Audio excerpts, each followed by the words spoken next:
So there's a version of you that still thinks that this heartbreak ruined your life.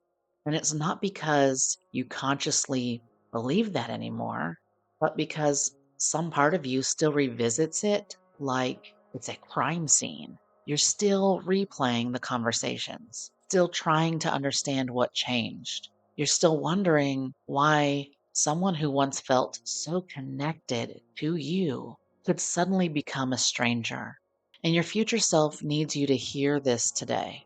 You were never abandoned by life.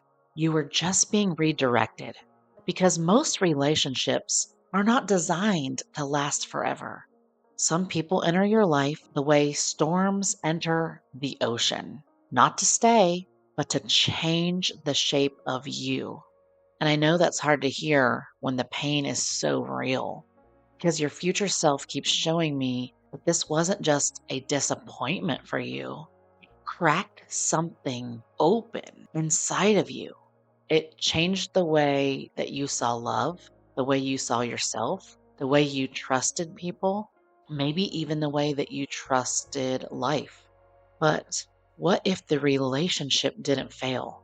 What if the contract just simply ended? Because later in this reading, your future self wants to explain why some connections are only meant to survive long enough to teach you who you're becoming. And once you understand that, you'll stop asking why it happened to you. And instead, you'll start understanding what it was trying to awaken inside of you. Your future self keeps showing me that before this person entered your life, there were parts of you or parts of yourself that you hadn't fully met, not deeply. You knew how to love people. You knew how to stay loyal. You knew how to overgive. You knew how to endure. But you didn't fully know your boundaries yet. You didn't fully know your worth yet. And sometimes the soul learns through contrast, through the moment you finally realize this hurts me more than it heals me. That realization changes people forever because before this relationship, some of you were still trying to earn love through sacrifice, trying to prove your value through patience, trying to secure connection by becoming smaller, more understanding, more forgiving, more available. And your future self says that this relationship exposed places where you abandoned yourself trying to keep someone else from leaving. That's why the pain felt so deep. It wasn't just about losing them, it was also about realizing how much of yourself disappeared inside the process. And the part nobody really talks about is that karmic relationships often feel incredibly real.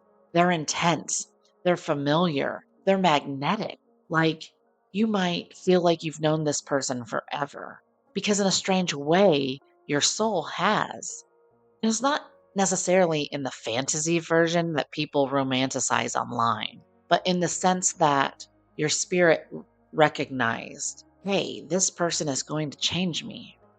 And that's why these connections feel impossible to ignore. They activate everything: your fears, your wounds, your patterns, your longings, your attachment, your unhealed parts, your deepest desires. And your future self says this next realization is important.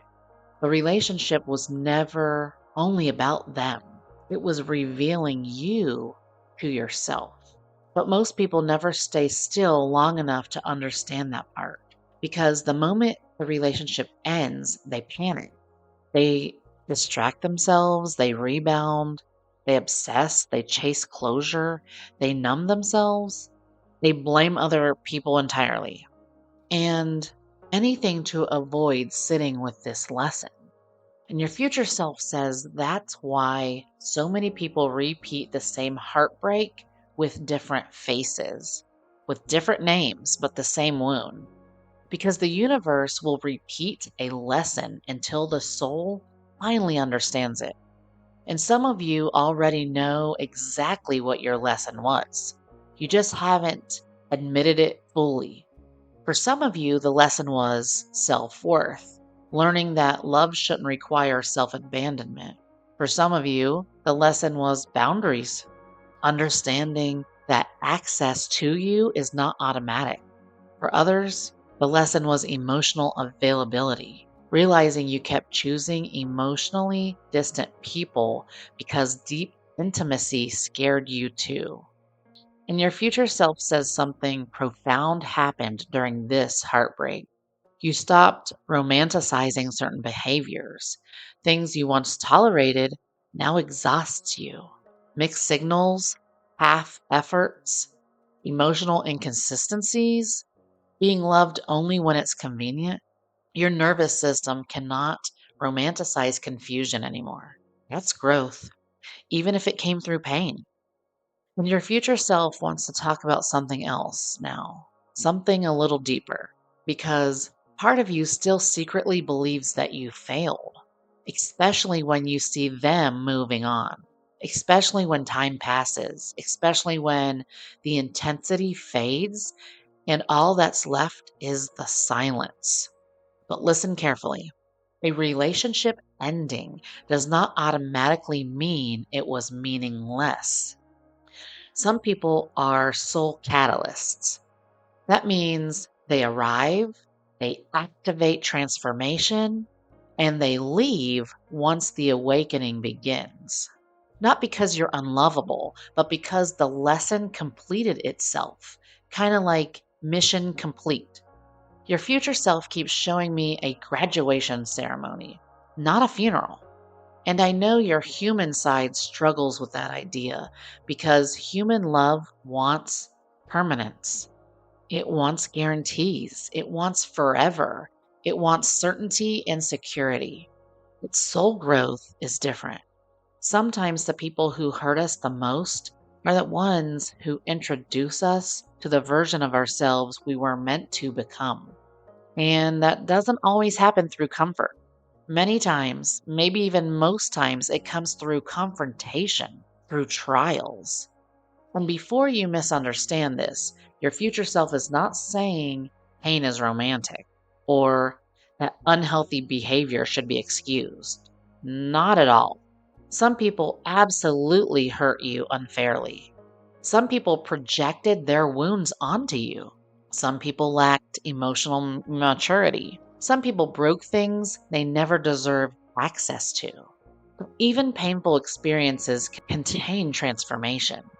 That's the part a lot of people miss. Your future self says the real danger is not the heartbreak, it's refusing to evolve because of it.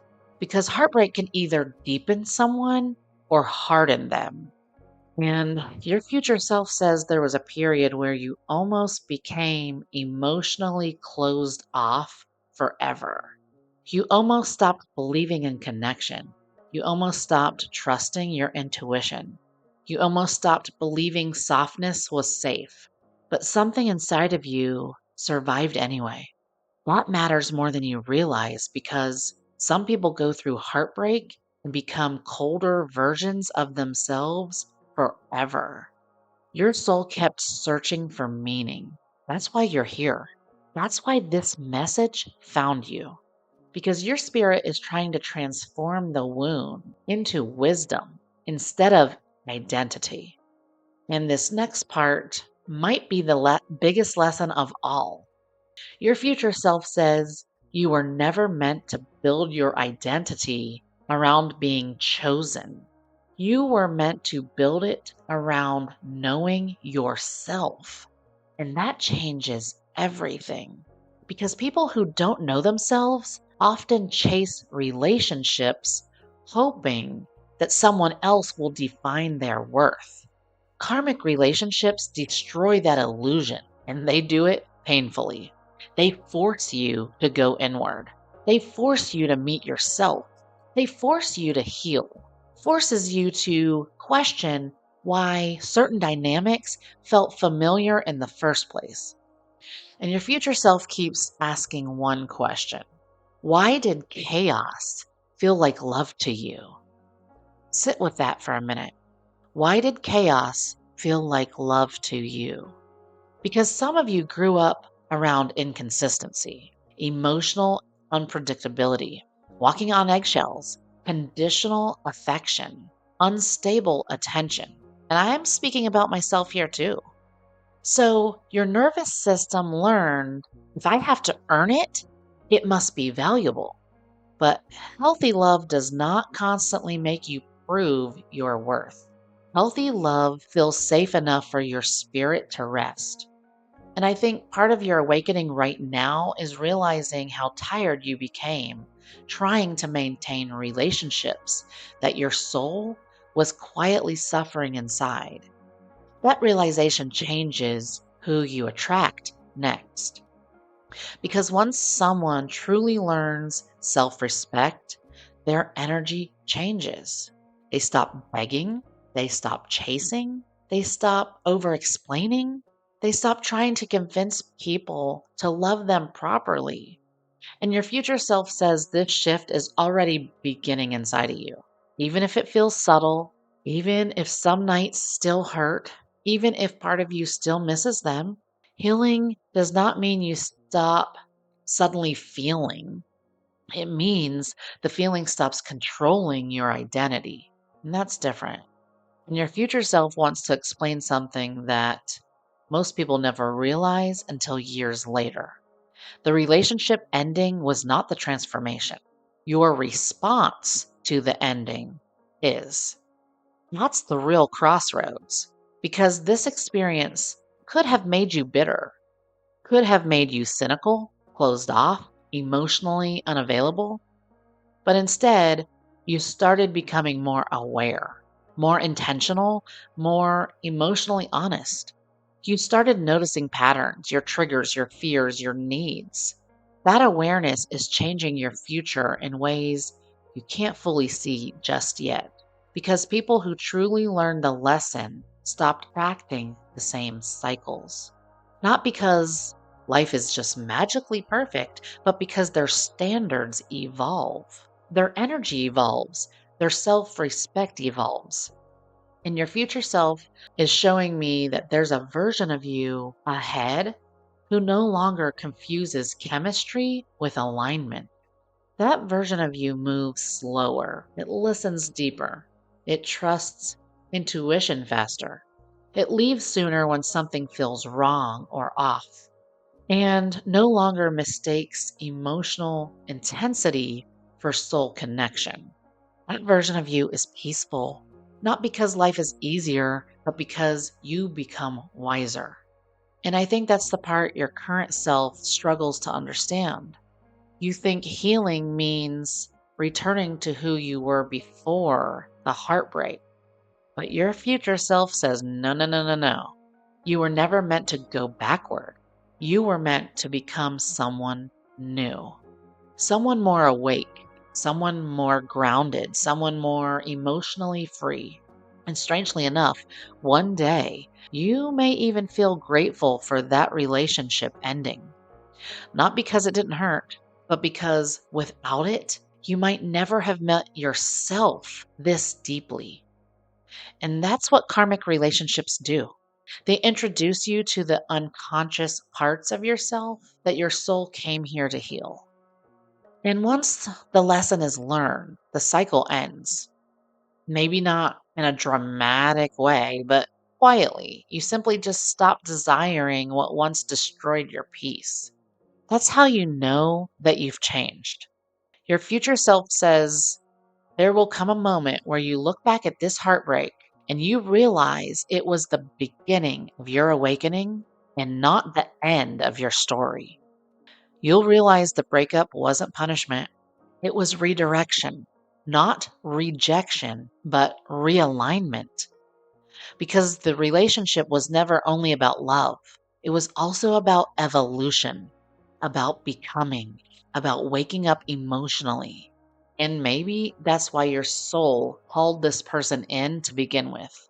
Not to ruin your life, but to help you finally become the version of yourself who no longer abandons their own soul just to keep someone else close, just to keep them in their lives.